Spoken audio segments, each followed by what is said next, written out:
Hi! சத்து மாவு cookies. So வீட்டில் உள்ள எந்த ஹெல்த் மிக்ஸ் என்ன இருக்கோ ஸோ அதை யூஸ் பண்ணிக்கோங்க. பட்டர் யூஸ் பண்ணிக்கிட்டால் அதுக்கு வந்து நல்லாயிருக்கும் ஃப்ளேவர். கொஞ்சம் டார்க் ப்ரௌன் சுகர் கண்டிப்பாக வேணும் நமக்கு. சுகர் இல்லைன்னா டேஸ்ட்டே இருக்காது. பேக்கிங் பவுடர், ஏலக்காய் தூள். ஏலக்காய் தூள் வந்து சத்து மாவில் வந்து என்ன ஃப்ளேவர் இருந்தாலும் நமக்கு அதை ஹைட் பண்ணிவிட்டு ஒரு நல்ல ஃப்ளேவர் ஏலக்காய் தூள் போட்டோம்னா வந்துடும். பால் கொஞ்சம்.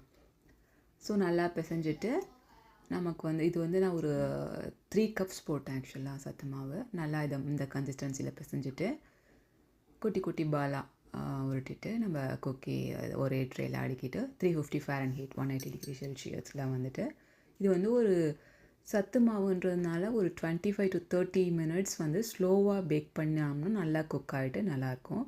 ஸோ என்ன டிசைன் வேணாலும் இதை மாதிரி நம்ம பண்ணிவிட்டு குழந்தைங்களுக்கு கொடுத்து பாருங்கள். கண்டிப்பாக நல்லா சாப்பிடுவாங்க.